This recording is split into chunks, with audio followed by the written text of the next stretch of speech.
consumption and So smoking. the main talk today is social activities and Yeah. So now I've been touched, I've been taken by what has been happening recently in terms of social activities. Yeah. We've got the new system which allows us to buy alcohol at cheaper prices because we knew that there were people selling them at 900 rand. Sure, the black market. The black market. Yeah. That has been sensitive, but people considering desires and personal interests, Yeah. it has been favor amongst men. Yeah. For many, Sure.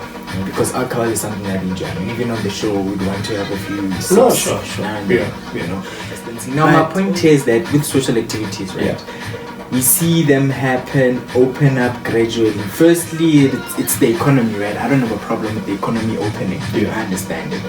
The economy has to open gradually, and then knowing South Africans, if they said themselves that this is a scientifically encouraged project, right? So knowing South Africans, statistically, a lot of us drink. Yeah. 80% of most alcoholics are even poor people. Yeah. So the 350s, they know that people have to, Sure. pay it back. And unfortunately, since the level 3, since alcohol was allowed to be sold under level 3 and movement restrictions were eased and the curfew was taken away, I mean, I've seen some social media posts where people said, look, since this was allowed to happen, we've had a lot of people in the hospital, in the emergency rooms because of drinking and driving or alcohol motivated accidents, basically.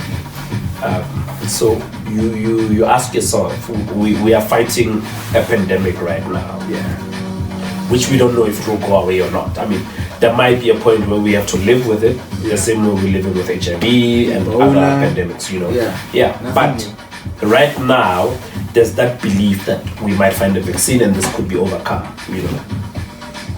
But when the government says, look, we need the emergency rooms for COVID-19 cases, and you start putting yourself in other people's shoes to say, would you rather give people alcohol where it will encourage certain behaviors? I mean, we cannot move away from the fact that there are drinking and driving cases where people die because of that, which in turn becomes heavy on the system, on our healthcare system. So our emergency rooms are filled of people who were stabbed because they fought, because they were drinking. People were drinking and driving. I mean, you might bring a case of saying, but it's the enforcement. Why is the law allowing people to drink under those, But the fact is, regardless of how you got drunk and how you got that accident or how you got stabbed, the fact is there's always one catalyst, which is alcohol. And our emergency systems are battling with the COVID-19 pandemic.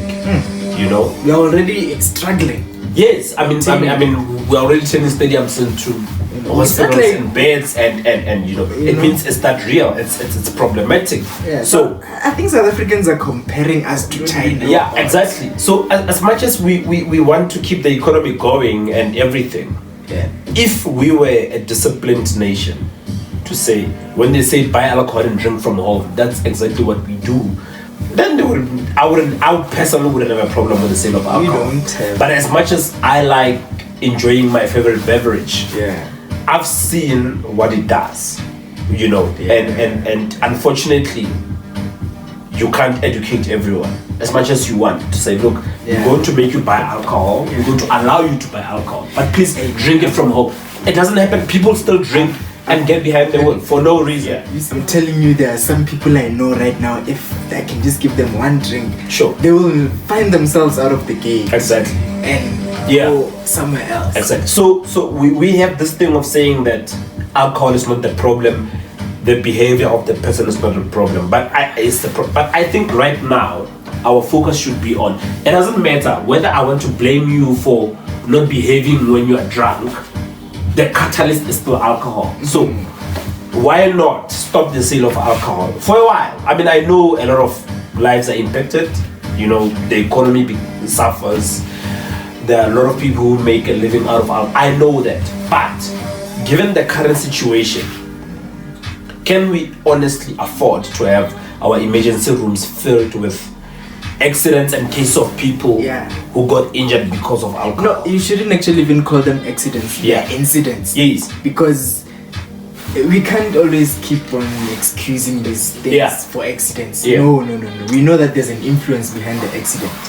And before the influence is a decision. For someone to say that today I'm going to consume alcohol. Yeah. So that's what I think about the whole thing, that as much as we want to open up the economy, and it might be essential because of there are people who make a living off alcohol. But given the pandemic and the fact that we're dealing with this pandemic for the first time, we don't know where this virus comes from or how we're supposed to deal with it. How about we prioritize on saving lives? Because trust me, that is always a bet. The only thing we're losing from banning alcohol is money. That is the only thing we're losing. We are not losing lives, and that is the only thing we're losing. The economy. Then you might bring in economists to say, let's talk about the ramifications of not selling alcohol. That's a whole different conversation. But if you're saying to me, selling alcohol, because obviously even when you ban alcohol, it's still being sold in the black market. But to a certain extent, it's not easy because it's expensive. So not everyone will have access. So right now, everyone has access to it. People are abusing it. People get behind the wall, even if they're not supposed to. So we can run away from the fact that selling alcohol during a pandemic is not necessarily a good idea, because we don't have a stronger health care system. If you look at Italy, right? You look at France. Those countries, they have far much better healthcare systems than South Africa, right? But Italy, their standards are bad. Yeah, but Italy was nearly on the brink of collapse because of the COVID-19 pandemic. So imagine if we had the problems that Italy had with the kind of healthcare system that we have in South Africa. It was not going to work out. A lot of people were going to lose there. You look at Italy and you look at South Africa. Right? Two distinct countries. Way too different. But Italy was battling with this thing. It was battling for the longest time. And they have the best healthcare facilities compared to South Africa. So imagine if we had the same problems as Italy. But also they have an open country, so they do. They also have the most relaxed environment. What do you call it? These traveling rules and So, but still, I'm saying that if a country like that can battle with COVID-19, what's it again? Where does it leave us? Look at Cape Town. Look at the Western Cape, for example, alone. I heard that there were schools going on without. They were the first ones. They were the first ones to open their schools and take their school kids to school. I feel like there is just a lot of things which affect this. We have to agree on what's right and what's wrong. Sure. Because if schools are opening, others are continuing. It affects the system. So if you were to ask me, right, as to what should happen now with regards to the reopening of schools, I would say, because we are all learning to have a new normal, let's not risk it. Let's not test it. Let's not say, let's send kids to school and see what will happen.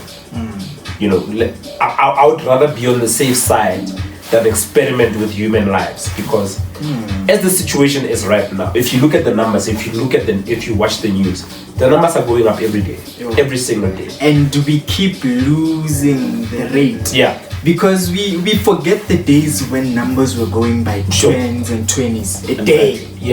And now we're looking at over 500 a day, and I think, I don't know, are we used to conforming? Are we used to getting the information that we get, the time we're supposed to get it, and just living on with our lives, given conditions that people are busy doing scientific things which are going to protect us? What I think with the COVID-19 in South Africa is we are a group of people who, if something hasn't happened to you, you either don't take it serious, or you don't think it's happening, or you think people are just lying to you, basically. Because from where we are sitting now, it looks like all these numbers are just numbers. We forget that 35,000 in positive cases, it's actually people, you know, over 800 deaths. Those are actual people. But because that hasn't affected you personally, you think the government is out to get you. The government does not want you to go to tops. The government does not want you to move around. Yeah. But you see them as the enemy. Yeah. Simply because you haven't experienced that. Because I think if I was to lose a parent to COVID-19, I really, my approach to a lot of things would be different. As much as right now I have to be professional when I go out, I have to wear a mask, you know, sanitize, come back. But if you think about, most of the time you're doing that because maybe when you go into the store, they're forcing you to sanitize. They're forcing you to take the temperature. It's not that you are doing it willingly. So right now we still think that it's the authority that's forcing us to do this thing. But once you experience this, once it hits home, once your brother or your mother or your grandfather dies, then you start thinking this thing is dangerous. Some sort of stigma also. Yeah, so I need to take care of myself. So right now you don't see the need of taking care of yourself because this thing hasn't affected you personally. So right, it still looks like it's a news report. It's just numbers.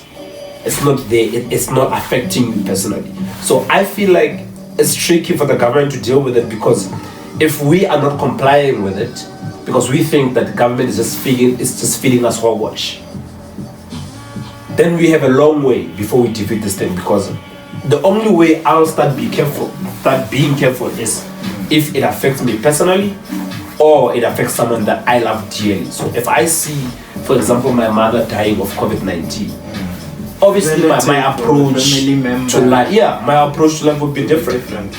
You know. So I think that's the only problem we have.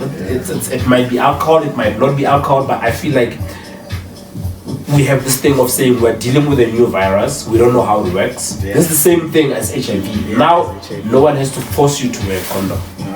You decide consciously to say, look, if I don't wear a condom, I run the risk of contracting HIV.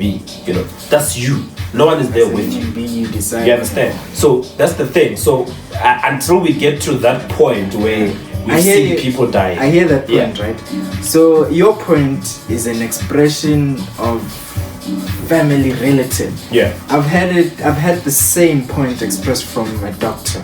Personally, my doctor. She says, you know, Lesky, like the virus just might have mutated.